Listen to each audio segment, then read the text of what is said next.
Vrou wat hom ken, dis so wonderlik om in hierdie nuwe jaar weer met jou te kan gesels, sommer hier vanuit my studeerkamer. Nou van ons kant af hier by Vrou wat hom ken, mag jy 'n wonderlike, geseënde 2026 beleef. Ons is baie opgewonde oor hierdie jaar, want ons beplan 'n klomp nuwe dinge. En ons hoop regtig dat jy saam met ons hom net dieper en dieper sal leer ken. Nou meeste van julle weet reeds dat die woord wat die Here op my hart gelê het vir hierdie jaar, is die woord dapper.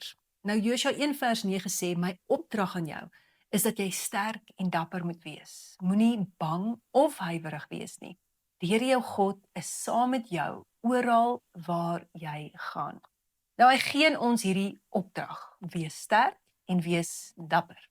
Maar die wonderlike is, hy sê ook aan ons hoe dit moontlik is om sterk en dapper te wees. Ek en jy kan dapper wees, ons kan sterk wees, want hy is by ons. Oral waar ek en jy ook al mag gaan, hy is by ons.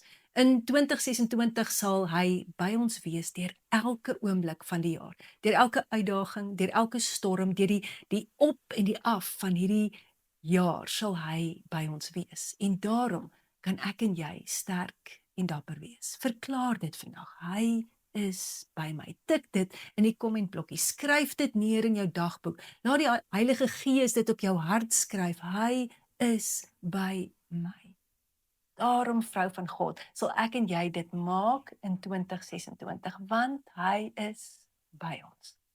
Mag jy 'n wonderlike dag in sy teenwoordigheid hê. Mag jy vir die res van hierdie jaar onthou, selfs deur die moeilike, veral deur die moeilike, dat hy by jou is.